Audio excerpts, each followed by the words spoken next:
Hey, this is Bill DeWeese for Long Strange Journey, and welcome back to the channel. And of what was bound to happen has finally happened. After almost 8 years and over 600 engine hours of running around the Nature Coast and running around Chassahowitzka specifically, I finally had a contact to bottom while I was on plane. And I did a little bit of damage to the prop. So I did a lot of damage to the prop, and I did some damage to my lower unit. Definitely some seeping from the seals and some cracks on the carrier for the prop shaft and a bent prop shaft. So I've been on borrowed time for a long time. I'm usually very, very careful. I was on one of my personal tracks, but it was an incredibly windy morning and it had blown a lot more of the water out. And I also left my track by less than a boat length. And bam. And you can see, like, the prong is fine, the skeg is fine, the hull never touched. Just one prong just gets mangled, and it lifts it, and it tweaks that shaft, cracks that carrier, and it's game over. So we're going into the shop. It was almost due for reseals anyway. This is going to go to the aluminum recycling bin because it's actually excessive damage beyond what they can refabricate, because more than a certain percentage of the prong is gone. We're under the knife for the next few days, and I'm actually going to go fishing with a buddy of mine in Chas, so we'll see how the other half lives, and we'll enjoy some fishing. But the old Suzuki here is going to go into the shop on Tuesday and get that thing rebuilt and get a new prop shaft and carrier, and they'll check the pinion and all that stuff to make sure there was no damage beyond what's visible. And so they'll do a full inspection, repair, and we'll be back on the water in no time. But this is why I don't just take any people to the Chas, because there are associated risks that are sometimes beyond calculation if you are just a Tampa Bay boater, because most of the time in Tampa Bay, if you touch bottom, you touch sand, you touch grass. Up there, it's nature's concrete everywhere. Objects are everywhere. I get asked a lot if I'll take people up into the Chas, they're new to the area, and I apologize if I don't answer you or if my answer is no. But there is an associated risk that is very significant, and not really necessarily worried about spot burning, but it is a pristine area, and I think that most people need to discover it on their own and do so very carefully. No, I will not give you the coordinates of where things went bump in the night, because it's not a matter that I hit an object and you need to know where that object is. The problem was not that I hit an object. The problem is I was not where I should have been, right? If you don't understand that distinction, it's very important. Everywhere up there is dangerous. You can only really safely rely on the places that you've been and you know them and you've tested them out. So just having a random skull and crossbone spot on your map does not suddenly make it safe. It's a matter of being where you should be, not about avoiding where you shouldn't be, because everywhere up there can be where you shouldn't be. And that's a significant aspect of Nature Coast in general, but the Chassahowitzka very specifically. It's been a good 8 years. I've never touched bottom on plane before this event. So I will be very cautious to be on my track and on my track. And if you don't keep your zoom in, you can drift a boat length pretty easily and be off your track. But I was checking some things out and I zoomed out and the wind is blowing. So I left my track. And so as soon as I hit the bump, and it wasn't a horrible bump, but it was clearly hit this one prong extraordinarily hard. It did not hurt the skeg. And again, no damage, not even a contact to the hull.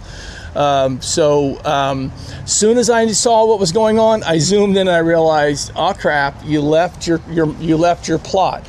The sad thing is, I was about 50 yards from where I come off plane and trailer up in about 2 feet of water.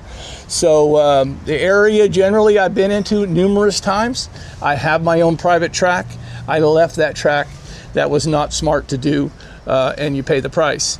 So if I don't answer you in times past, it's not because not social guy, I don't like to talk about the Chas, but there's no way to make somebody aware of the dangers of the Chaz except for you to creep and crawl your way in and learn your way around. Obviously, Florida Marine Tracks helps a lot, but Florida Marine Tracks doesn't take you to where all the fish are.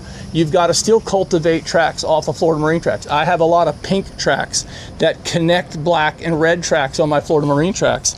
And then I have some white tracks that are special tracks. I was on one of those tracks. I've traveled it many, many times. The point was I left that track, and that's the cautionary tale of what happens in the Chaz and why you gotta kind of earn it. You can't give away the Chassahowitzka. It's very dangerous to do so. So I hope this helps and you get a good laugh out of it. And I think that as much time as I've burnt in the Chaz, I'm gonna keep this prop as a little bit of a honor lesson to always stay humble and never forget how important it is that you know exactly what you're doing, your head is on a swivel, and you're right where you need to be, and you never go where you're not sure, and you never allow yourself to drift off course when you're not sure, because that's the important distinction here between success or fail. Now, on the upside, this was way up by Raccoon Point, and we launched at Bayport. 7.5 miles. I went back and calculated a zigzag path. I'll put it into the video. 7.5 miles on the new power pole move to get home, and we fished our way home, and all the way through Higginbotham, everywhere behind Pine Island, everything. We had a good day fishing home. There was one point where I thought, well, maybe I should do the towboat route. Stop here, wait here.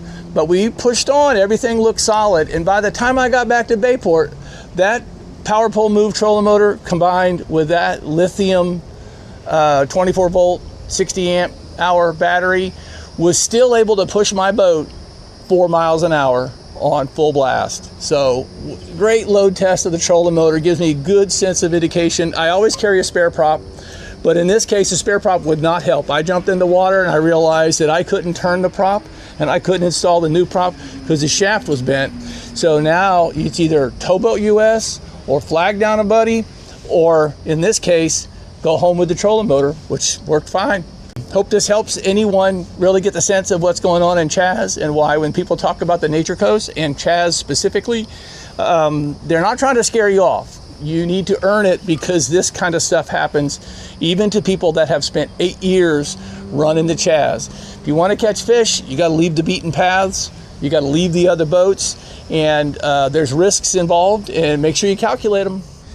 I calculated the risks, but maybe I'm not that good at math.